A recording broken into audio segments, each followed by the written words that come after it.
26101006 from my one right, cleared for takeoff. One right, clear to go, yeah, 4461, one right, line up away. Hey everybody, and welcome to another episode of FlightCast, the Infinite Flight podcast. I'm your host, Jason Rosewell, and as always, today we'll talk about the mobile flight simulator, Infinite Flight. If you found us because you're an av geek, but you've never heard of Infinite Flight, head over to the App Store on your iOS device or Google Play for Android and search for Infinite Flight. The links will be in the comments for this episode. One of the things that all apps and programs have in common is this: they all break. They don't always work as expected for every user, and that can be one of the most frustrating user experiences ever.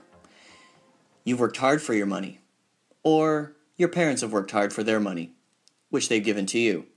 Either way, someone has worked hard for it, and you've spent it on this amazing piece of software, and now it's broken. Or is it? On today's episode, I'm excited to have with me from Tacoma, Washington, test pilot, community manager, and head of customer and technical support for Flying Development Studio, David Israel. David, welcome to the show. Thank you. It's great to be here. I'd love to start off by learning a little about you. Why don't you tell us a little bit about your background in aviation? Are you a pilot? I am not a pilot. I just love flight sims, always have since I was little. And ironically, I didn't always, but I now currently have a terribly irrational fear of flying. No kidding. For real. Yeah. Really? So, yes, I can't really explain it very well. It's just as I got older, I got more and more concerned with the aircraft I was on. So does that include any type of aircraft?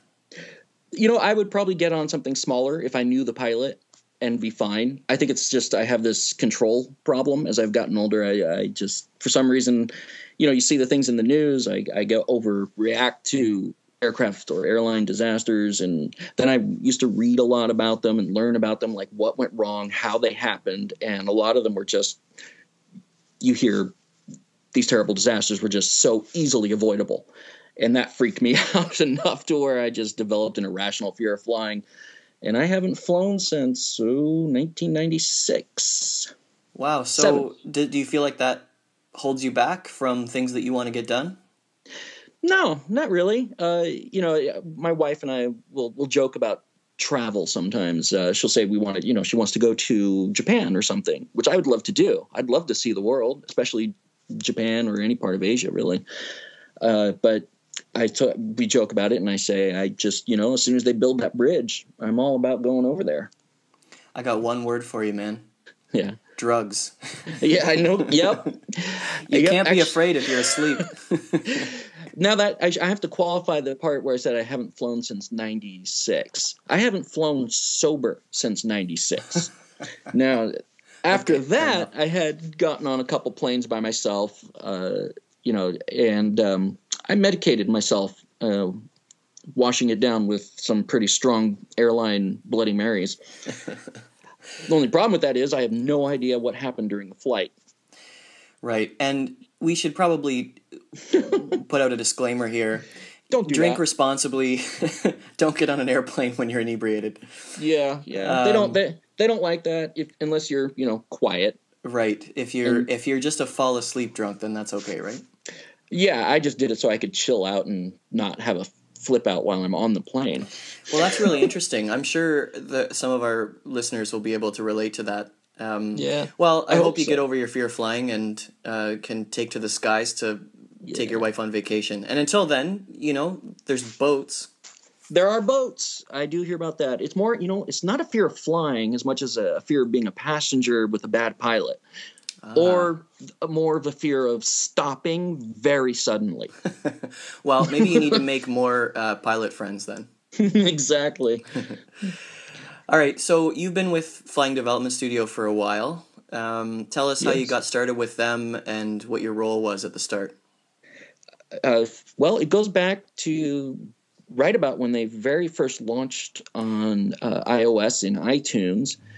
And forgive me, I don't remember the year that was. Seems like it was forever ago. But I discovered the app in the App Store. I was like, oh, wow, how awesome, an alternate to the competitors who I was losing my patience with. But that's a different story, I suppose. So I bought it, downloaded it, and just loved it. and I emailed them.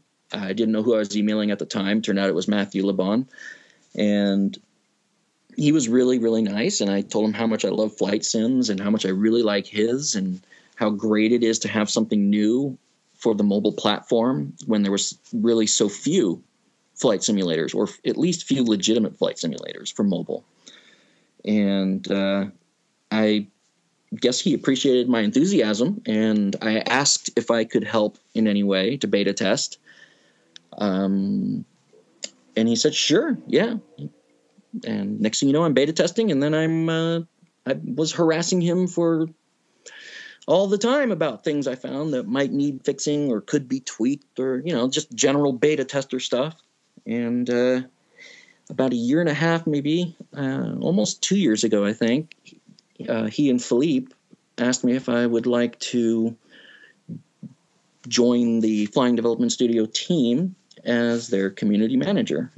And that's, here I am. And of course I jumped on that. I couldn't have asked for a better opportunity ever. So you're the community manager, and I know you've got a few other roles, but is your job with Flying Development Studio now your bread and butter, or is this something you've kind of transitioned into, or is it on top of something else? It is my bread and butter at this time. Yes, this is my main day job, so to speak. It's not as full time as everyone might think, but I do put in plenty of hours and take it very seriously, actually. So I love it, and because of certain physical limitations like a bad neck and back, I can't sit in front of a computer all day. And this is perfect because I can work from anywhere. I can lay down. If I slip a disc in my neck, I lay down, I go to work right there. Perfect. So yeah, and it's awesome. Any job that you can do while laying in bed is a great job. Yeah, you can't beat that. Well, and from anywhere too. I can do my job as long as I have a laptop. So it's great. Excellent. Yeah. So we mentioned that you've got a couple of roles. You started out as, well, why don't you I'll let you tell it. You're community manager, and first of all, what does that mean? And then maybe you can kind of lead into some of your other roles with FDS. Sure. Well, community manager is, when they brought it up at the time, it was something I'd never heard of, but it's basically managing the social media aspects and helping bring all the fans, kind of bring them together in a world where they can communicate with each other, talk about their passions of infinite flight, and just enjoy themselves. So most of what I really do, though, is customer service and technical support, in addition to also going over creating weekly events that we will host, like Turbulent Tuesday or Friday Night Flight. And I guess I've made a couple tutorial videos when capturing the video was not a problem. iOS has certain limitations with that, and my computer is no help. So hopefully that won't be a problem much longer, since the recording on the screen should be something that'll be available in the not too distant future, thanks to iOS 9, I believe. So that's your voice that we heard on the tutorial videos. That's me. I knew something sounded familiar. Yeah, no, that's I appreciated those, by the way. Those were very helpful. Good. I'm glad. I think they might be a little outdated now. But you know what? I've still sent a few people to them. I think they're a great resource. That's good. Especially for newbies. I'm glad they can still help. That's amazing. So when you first started out, you were a test pilot. Are you still, as part of the quote-unquote private beta group testing new aircraft? I am, yes. I still do that. I guess they call it the Alpha Private Team. So forgive me if I don't know the exact terminology. I tend to ignore titles like that sometimes. And by the way, folks, I'm not being obtuse here. I am not a part of this elite squad. So my questions are legit. I'm not pretending to not be a part of it. No, that's cool. People want to know, probably. For sure. It's a lot harder to get involved with testing now as it was when they were just starting out.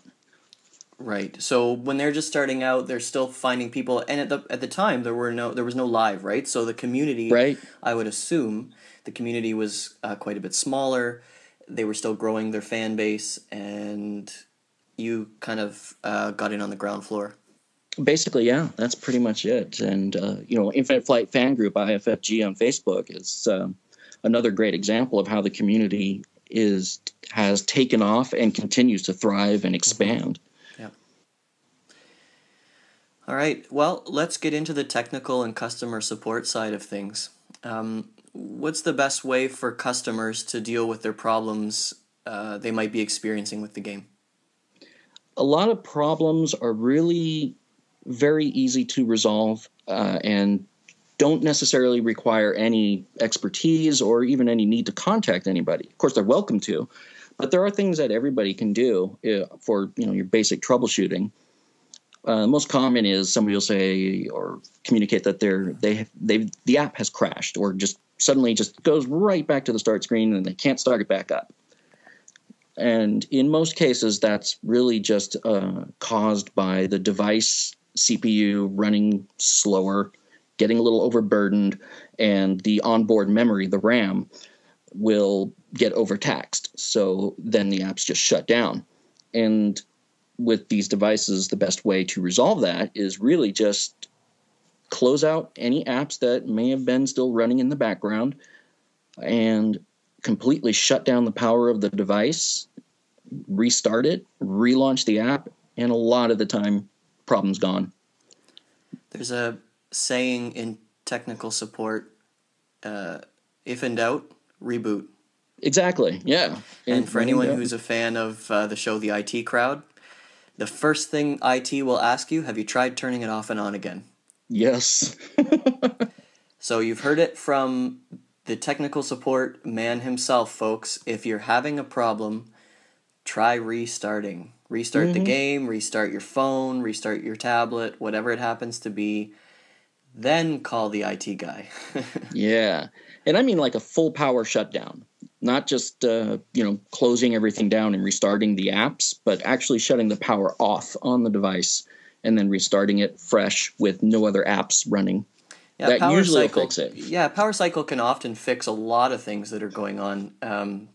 Like you said, problems with memory, problems with disk storage, and I don't know all the technical terms for mobile development, but that's okay. Neither do I. First thing to try, right? Right. Definitely the first thing to try. And as far as live is concerned, it will help sometimes with lag problems. People will often have issues where they say, gosh, I'm online and it's just chugging, going super slow. Most of the time, almost all the time, that's really just the device has gotten really slow, it's been on too long, too many things were running, and it's kind of got some background issues that are occupying the available system resources, which slow it down. So it'll help with live, and it wouldn't hurt once in a while to restart your Wi-Fi router and modem once in a while. Okay, yeah, probably a lot of things that people wouldn't necessarily think of. Yeah, and nobody really wants to do that, but sometimes, if you think about it and you do that first, you may just find out that, hey, problem solved. Right. Okay, so what are some of the most common things that people are opening help tickets for these days? When is the update? Oh my gosh. When is the update is the most common ticket right now. Okay, people, this is why the man slips discs in his back, okay? You've got to stop asking when the update's coming out. For goodness sakes. It's actually my neck, but yeah, I give myself whiplash with a jolt going, oh, come on, please. Not again.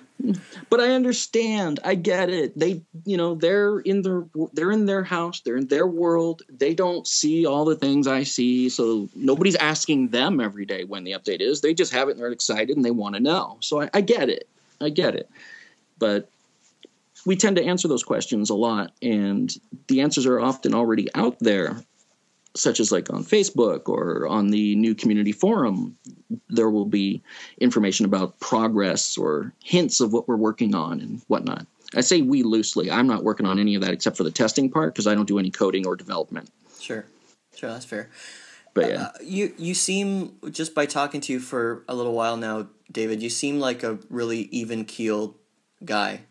How does, I mean, I couldn't do your job because some of you have probably noticed on IFFG, I'm a sarcastic guy. I'm not going to, my answers to questions might be serious, they might not be.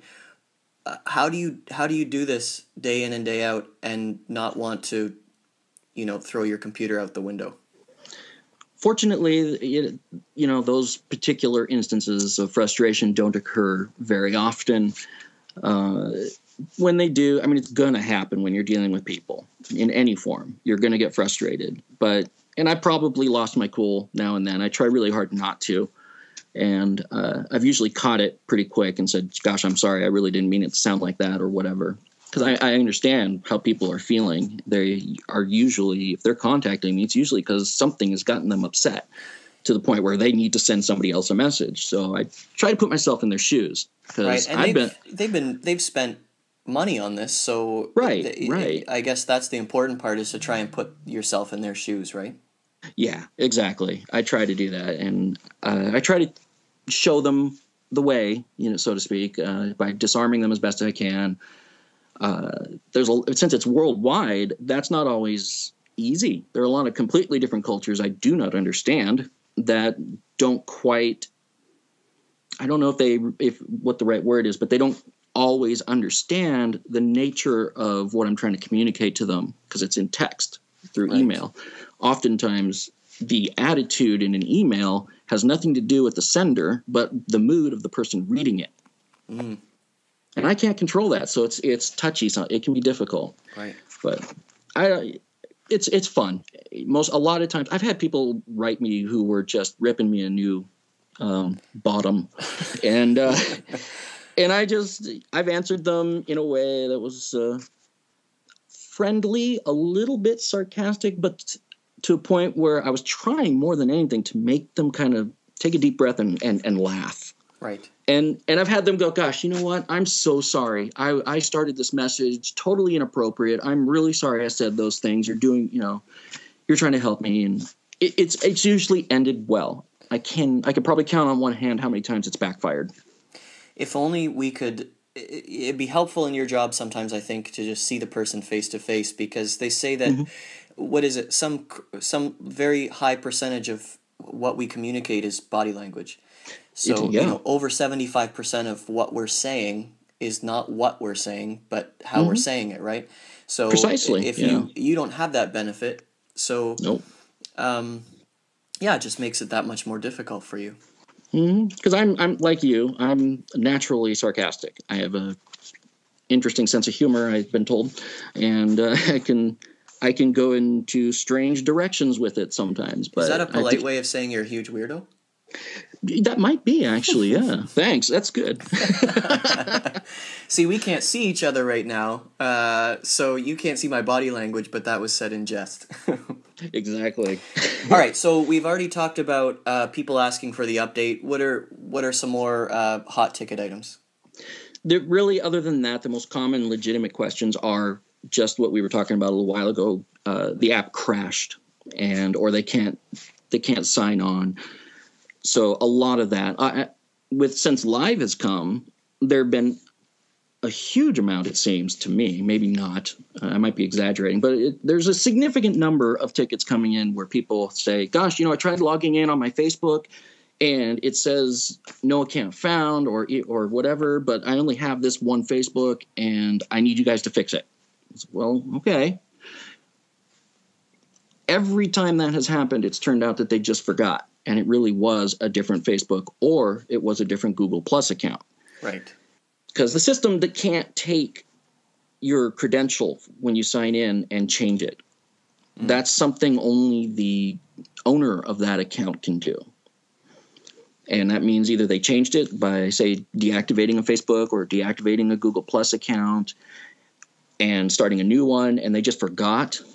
But that's what it usually is. So I always encourage people to remember to write that down and keep it somewhere safe, because these days we all have lots of different online personas, accounts, passwords, logins, tons of them. It's very easy to forget them, and spare yourself the agony of not being able to log in just because of something you just honestly forgot. Now, I've seen people posting questions like this on, like you mentioned, IFFG, Infinite Flight Fan Group on Facebook. Mm-hmm. The game is saying content is only available when downloaded from Google Play. What do I do? Can you tell us why that might be sort of a crazy question for someone to ask someone who works for flying development studios? To them, it's probably they know why they got that error message. The only way that message is possible is when a person has installed a invalid copy of the app.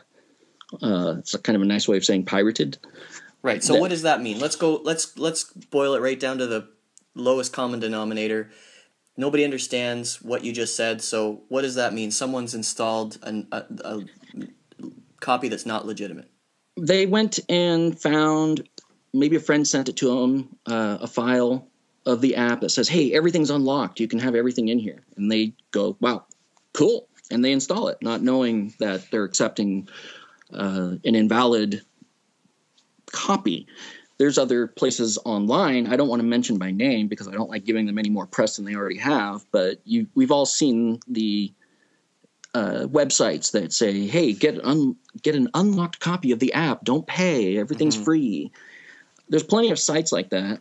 And they distribute paid apps for free, which is not cool, to say the least. Yeah, exactly. Yeah.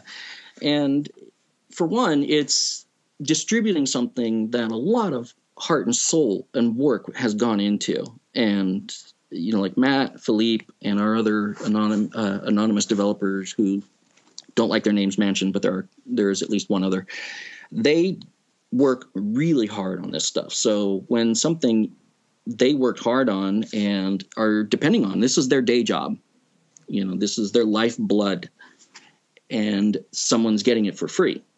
It can irk anybody a little bit, but it's something that I think we can all understand just happens, and there's no way to completely get rid of it. I mean, piracy happens. There's no stopping it completely. For sure. But like that error message, that is a big red flag. The second I see an email that says Google, I got an error message that says can't install content because it wasn't from Google Play, but I did get it from Google Play. Okay, well, that's not in dispute. What the message is saying is that the copy you're using is not from Google Play. At least it's not the one you bought, and that's why it doesn't work. It's invalid. So you have to delete that copy, go back, and install the one you said you bought. And then you won't have the problem. And that weeds out the people that are saying what they think you want to hear and the people that are actually telling the truth. Right. I don't know if they know I don't know if they did it on purpose, but I can suspect that I'm sure there's plenty of people out there who think they can, because there's a little thing at the end of the error message. If you believe this is an error, contact support. Right. It's just not an error. I'm not sure. Not sure why that's even there. Have you encountered that actually being an error before, or is that just mean they're using a pirated copy, plain and simple? It's plain and simple. It's a pirated copy, period. Okay. So this is a copy of the game they haven't paid for. Guys,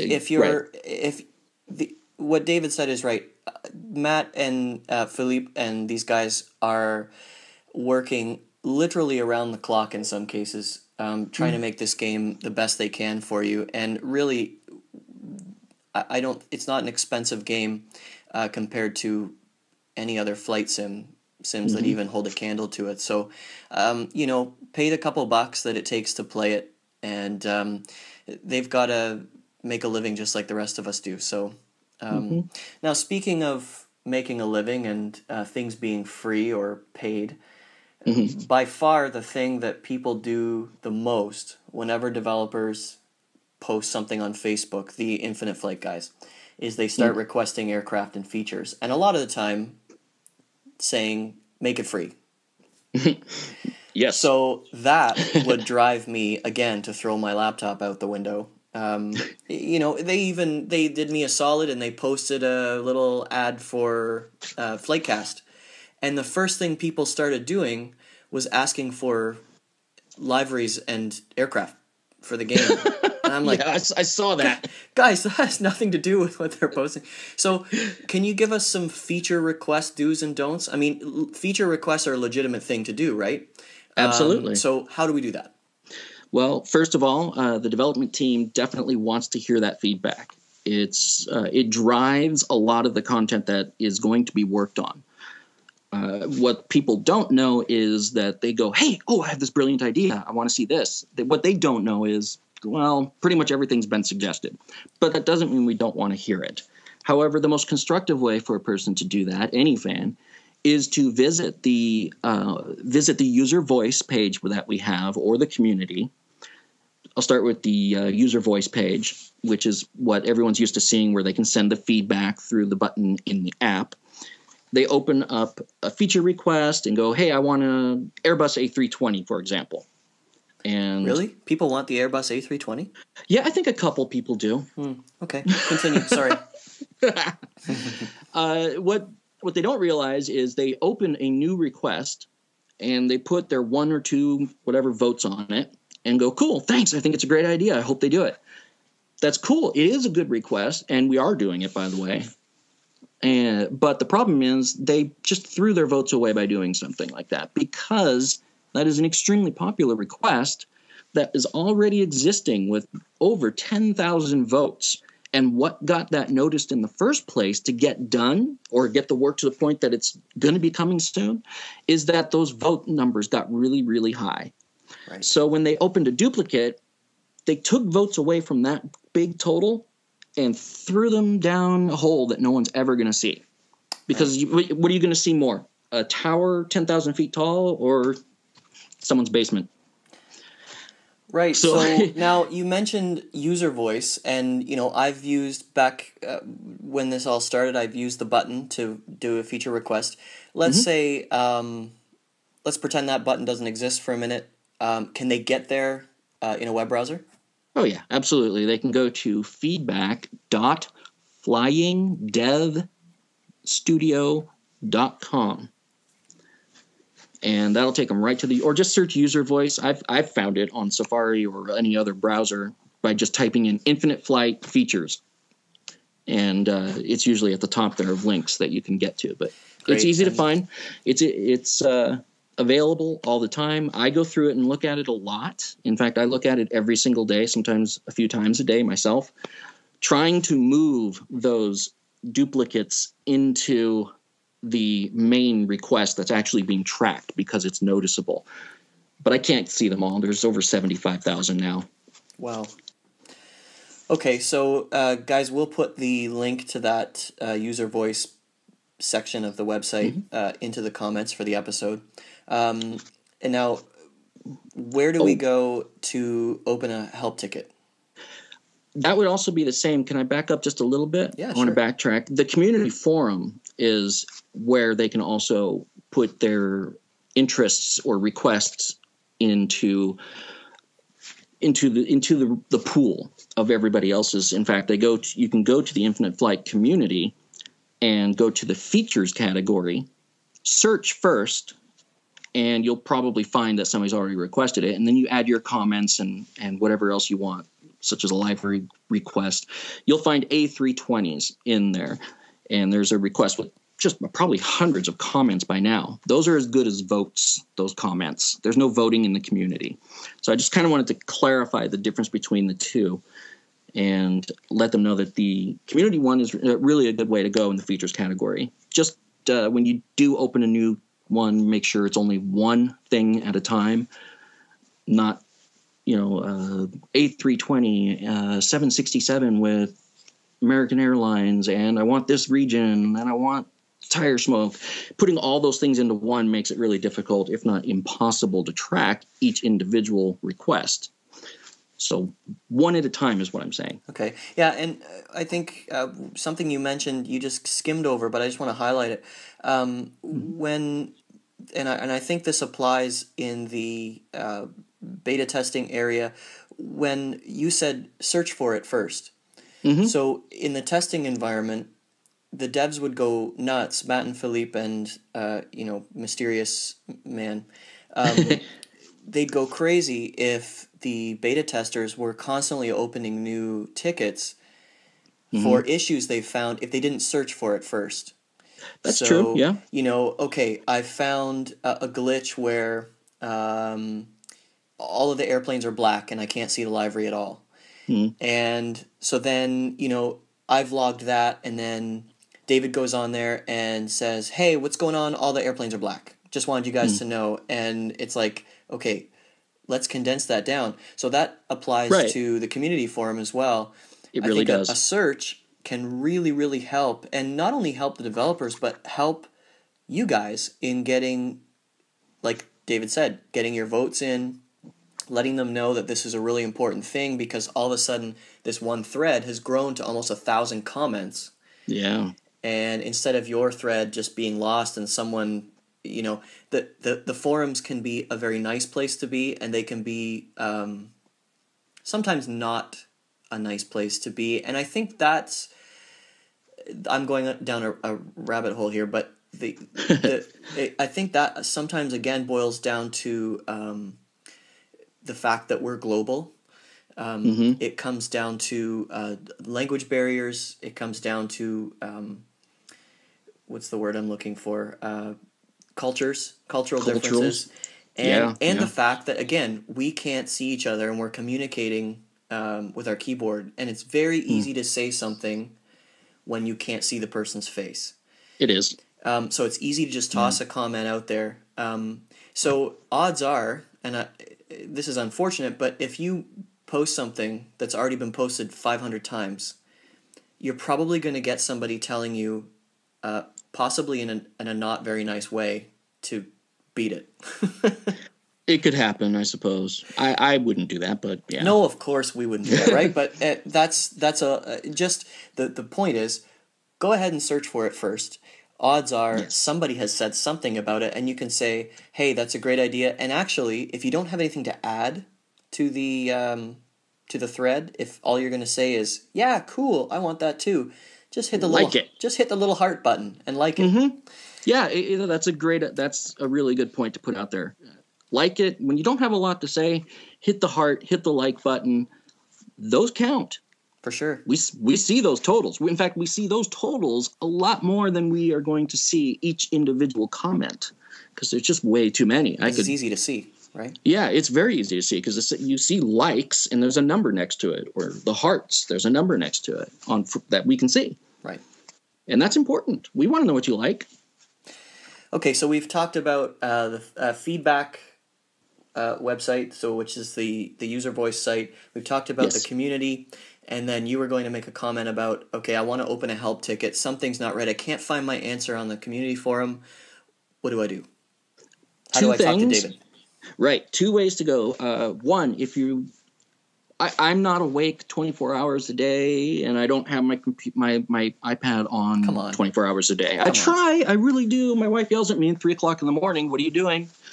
And I'm saying, well, I got this guy on the other side of the planet. I feel bad because he can't get it working. So, but I can't be there all the time. So the community is a great way to seek out and find help from others who very well may be in the same region as you and have an answer to your question and may know exactly how to help you.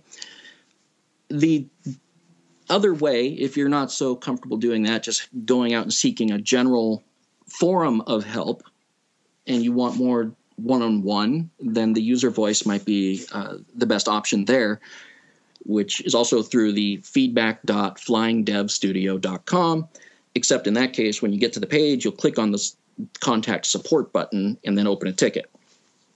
It's important to always include the specific device information. What's the make, the brand, the model? What version of Android is it? What version of iOS is it? When and where did you download the app from? That can mean a lot, especially if it's not from Google Play or iTunes. Right. But is the device modified? Sometimes people use custom ROMs. Now we're getting to technical stuff. Honestly, I don't really even understand how it affects some of the time, but I know the developer guys do, and that's something they want to know. So if there's a custom ROM, write it down, say what it is. If you don't know what I'm talking about, then you don't have a custom ROM, so forget it. but anything you can think of, and a reproducible scenario, right? Try as briefly as you can what you did, what led up to it, what happened, and what you tried to resolve it. So that helps, because sometimes we're not going to know. I get most tickets I get this, they're going to say, screen went black, please fix it. Or right. I have a bug, it's not working, I paid a lot of money for this, please fix it. I'm like, fix what? What? I don't know what you mean. What are you doing? Yes. Be descriptive as you can and as detailed as you can without writing a little novel. Now, if people know their device info, is that helpful for you as well? What do you mean by know their device info? So if people know exactly what device they have, maybe what software it's running.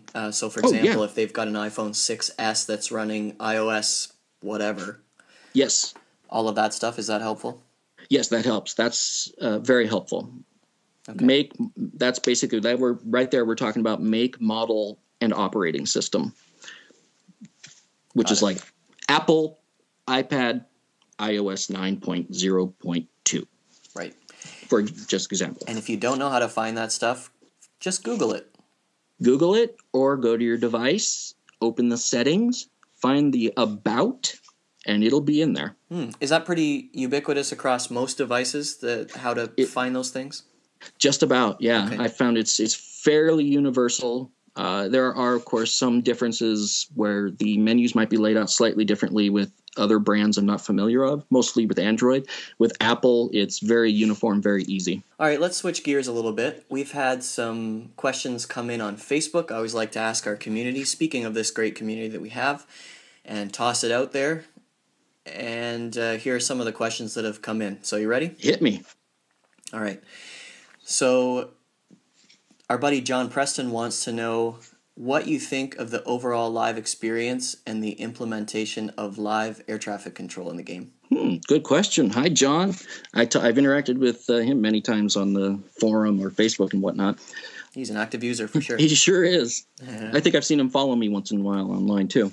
But so I think it's amazing. This is something that you just don't have with other apps, especially mobile. There are X-Plane has an online feature, but I've tried it and I don't want to bash them or anything, but I really had a impression of it. You know what I mean? It didn't excite me. It's okay. You're in a safe place here, David. You can. Yeah. It's not like we're going public with this or anything. Right. You can just speak your mind. I just, I don't want to be mean to them because, I used to love their stuff. But it's a great flight sim. Nobody's disputing that for sure. There we go. So our Infinite Flight Live is really become something amazing. I think we all knew it was going to be fun and it was going to be very interesting before it all started. Even when I was doing the early testing, the community of testers online, we were all enjoying interacting with each other, going, wow, this is so new, so different. People are going to just love it. And they did. And I just, what do I think about it? I can't think of a better way to go fly on a flight sim than with other people from around the world and having the air traffic control in there where another person, live human being from who knows where on the planet, is telling you descend to flight level 180. You know what I mean? It's cool. For sure. And you know what? This is completely weird, I think, but everybody has their thing. So, you love being vectored, and that's like amazing, right? Mm-hmm. My favorite is when, and this is okay. First of all, don't judge me for liking this. You're listening to a podcast right now about a flight simulator. Okay, so we're all geeking out on airplanes here. We are a healthy family of nerds. Thank you. Yes, and I'm damn proud of it. There you go. So there's two things. Either I'm sitting at the hold short line and to see out my flight deck window somebody coming in for a landing and passing that the cockpit window. Yes. Or being the one that's on final and seeing somebody sitting there at the hold short line. It's like somebody's actually playing this game, waiting for me to, make my landing. and get off the runway so that they can continue on with their journey.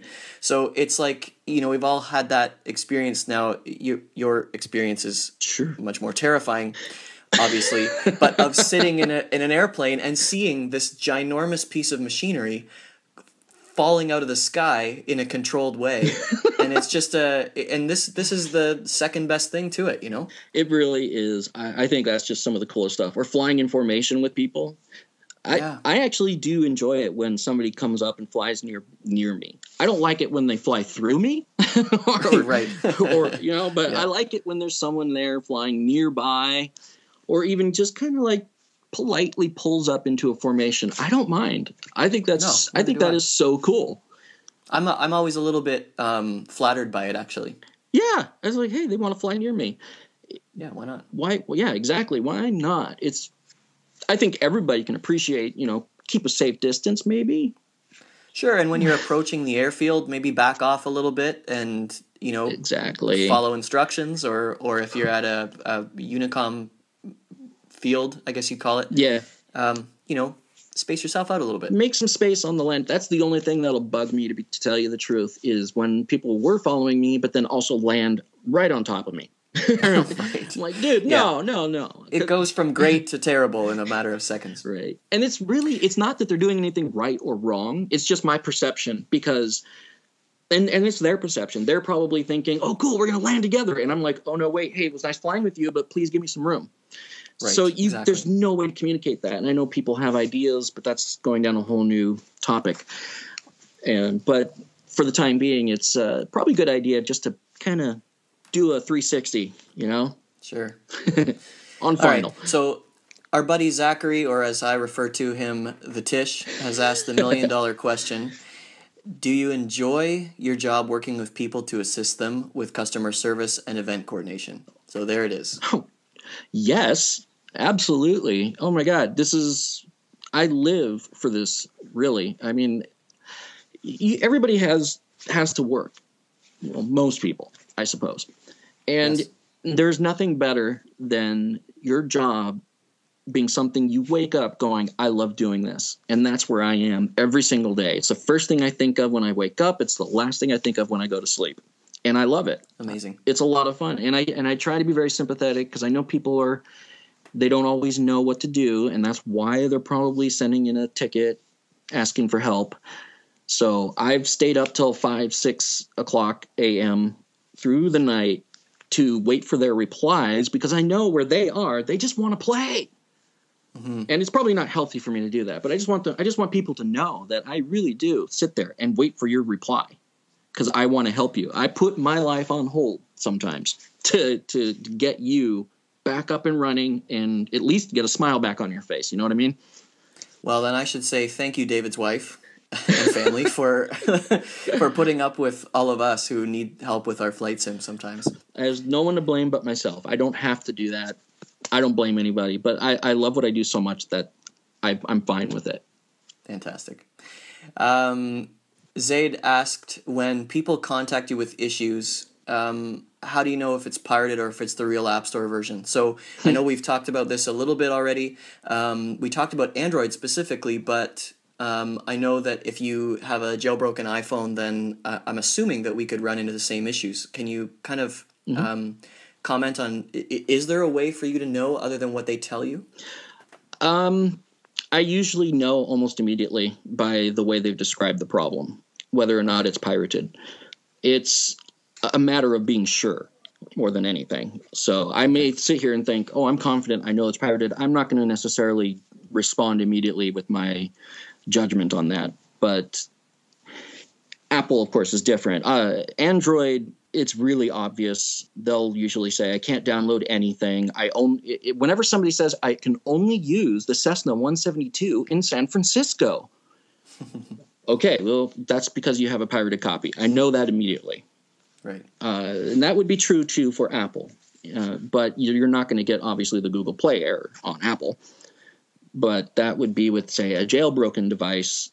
And jailbreaking, and again, I got to be careful because I don't want to give away too much of what my experience is and how I know these things, because I don't want to give any I don't want to give that one person out of a billion who's sitting there going, how can I get around him and find a way in to pick it apart? You know what I mean? You know what? Let me just give you this opportunity to just say a complete sentence with a website, and I'll just bleep it out. How about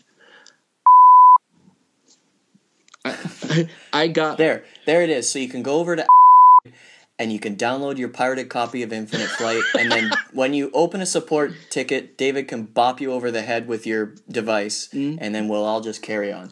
It's usually the same scenario. It's like, but I did get it from Google Play. Well, I know. I didn't say you didn't get it from Google Play. I'm just saying the copy you're using isn't from Google Play and not the one that you got from Google Play. It's somebody else's. I've actually had people, this is kind of funny, I've had somebody who would say, I got a message that says can't connect to iTunes on my Android device while I'm trying to download an airplane. Well, there's your first problem. I'm like, well, that's because you have an Apple APK on your Android device. First of all, it's like, oh my gosh. And the guy just argued with me over and over that, no, it's a legitimate version. It's like, that's not possible. You're like, you might as well be trying to argue the world is flat at this point. It's just, no, sorry. And it happens on occasion. That's really rare, but it can happen.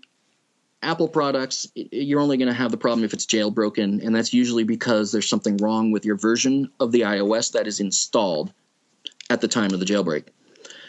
And I'm not going to give anybody any tips on how to beat that. There's already plenty of information on how to do that, but I will know most of the time. There you go. David will know. Most of the time. So Sean wants to know, what is the stupidest question you've ever seen related to Infinite Flight? We all know you've had your share. Oh, gosh. Can you boil it down to the stupidest? This is kind of, that's a slippery slope, isn't it? It is. How do you answer that? Of course, we don't want to make anybody feel bad. Right. So maybe you can talk in general terms here. Gosh. I mean, to me, I would think it's got to be the pirated. It is. People asking questions who have a pirated version. The one that I thought was by far the most bizarre. I just don't want to say stupid. Maybe it's stupid, but the person who had an Android device and says he got the error on his Android device that says cannot connect to iTunes. It's like plugging in a game that you bought for your Xbox into your PlayStation and not knowing why it doesn't work. Or maybe even to go farther with that, or further, I should say, you have your Nintendo DS cartridge, and you're trying to play it on your PS4. There you go. It is that. Right? It is right. It's that obvious that you. It just isn't going to work, and everybody else knows it but you. Yeah, and it's hard because you don't want to make them feel bad, but at the same time, you can't help but shake your head, roll the eyes just a tiny bit, and say, gosh, man, I don't know how to tell you this, but you're going to have to delete that and go back to the appropriate store to reinstall with the same account that you used to buy it. This might come as a shock to you, but if you're using an Android, you should buy it for Android. Exactly. All right. Yeah, that's important. It's an important piece of the puzzle. Just a minor detail.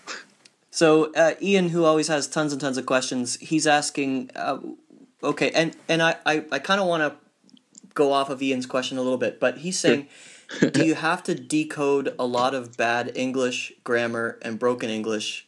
And when we say bad, I think what Ian's talking about is maybe improper use of English, because, again, we've got a global following here.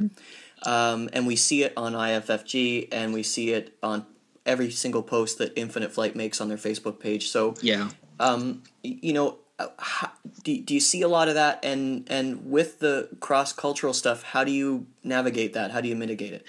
Well, you know, first, if this is a worldwide community now, that we're all Infinite Flight from different places, and a lot of places really far away with cultures I have no familiarity with. So it's going to happen. It doesn't mean anything bad, of course. But yes, I do see messages that say, I have copy working was before he said now I can't. I read it and I try and I laugh at it, not because of the person. I don't think any less of them. I laugh at it because I don't understand what they're saying, and I know they're trying. I know they're trying. The fault may lie sometimes on Google Translate not being able to properly decode what it is they're saying, right? That is probably the major cause almost all of the time. Let's think of it this way, too. In aviation, at least I've been trained to know that the official language is English in aviation. Right. Everybody speaks English. Of course, they get said you can return to speaking Japanese once you leave our airspace or whatever. I don't know how that all works exactly, but you know what I'm talking about, I think. Neither do I. Let's pretend that's how it is. Okay. Well, I've seen it on TV. So there you go. That must be true. It has to be. It was the History Channel. Come on, aliens. Oh, okay. Yeah. All right. No, I'll accept that. There were aliens at the first Thanksgiving. Didn't you know that?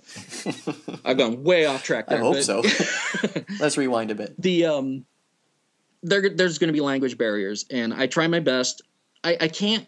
I could easily spend several hours a day using a translator to try and go back and forth. So I just don't. And we treat it the same way as we do, where English is the official language. And that means you need to communicate your problem in English, at least as best as you can. No one's going to fault you for it being poorly worded. I mean, it's probably Google's fault. We get it. We're going to try and understand it. Sometimes I get a message. I'm like, I'm sorry. I just don't understand what you're saying. Like that gibberish I was mentioning a moment ago. That actually has happened many times. But yeah, I got to decode. But usually the keywords are there and I can get through it. All right. So David, before we let you go, can you give us a little glimpse into the life of David Israel outside of Infinite Flight? What do you love to do in your spare time? I love to run naked through laundromats with hamsters duct taped to my thighs. Oh, amazing answer. Yeah. I'm making notes. I don't think anybody else sounds like a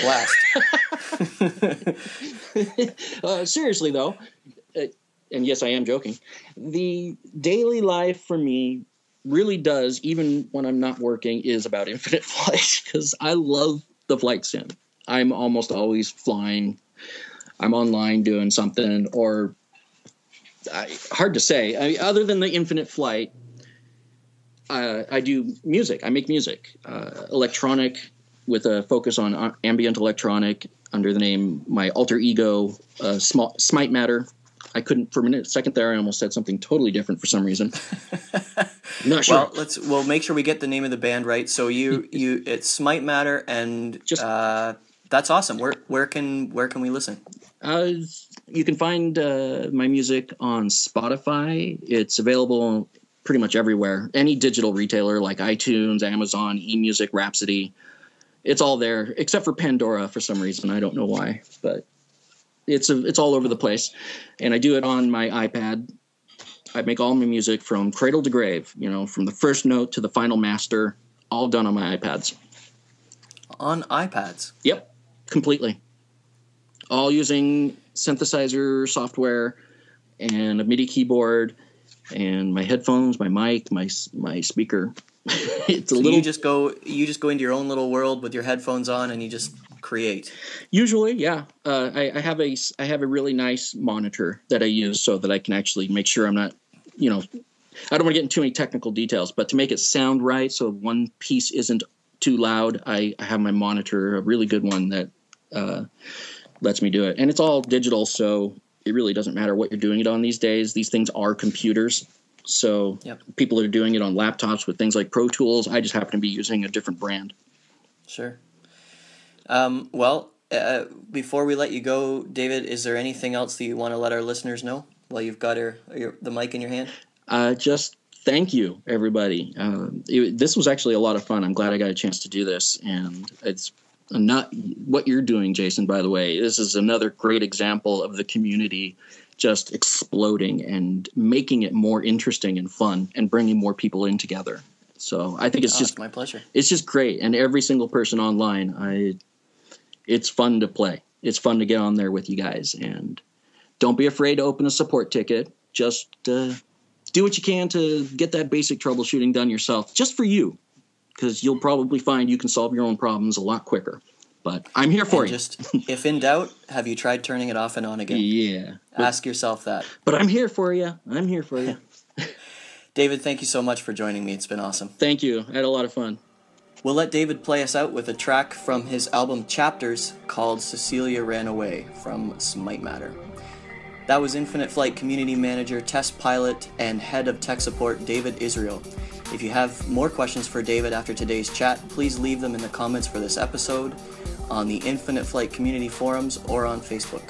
If you have a technical support question for David and you're not sure what to do, you should probably go back to the beginning of this interview and give it another listen. Be sure to head over to smitematter.com and smitematter.bandcamp.com to listen to all of David's music. Thanks as always for listening. If you haven't already, head over to the App Store or Google Play and download Infinite Flight. Please tell your friends about FlightCast and visit flightcast.audio for more information. We would love it if you would subscribe to the podcast on iTunes and leave us a great review. You can find us on Facebook at facebook.com/FlightCastAudio and on Twitter at FlightCastAudio. If you have any ideas for FlightCast, please leave them in the comments. FlightCast is brought to you by Linkhouse Media on the web at linkhousemedia.com. To cover the fine print, FlightCast is not affiliated with Infinite Flight or Flying Development Studio. I'm Jason Rosewell. Thanks for listening and happy landings.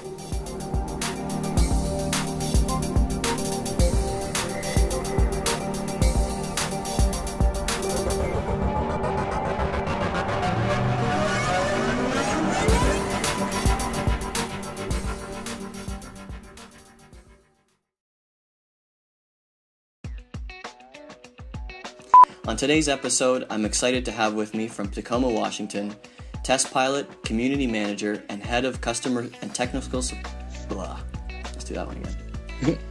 But it's, where were we?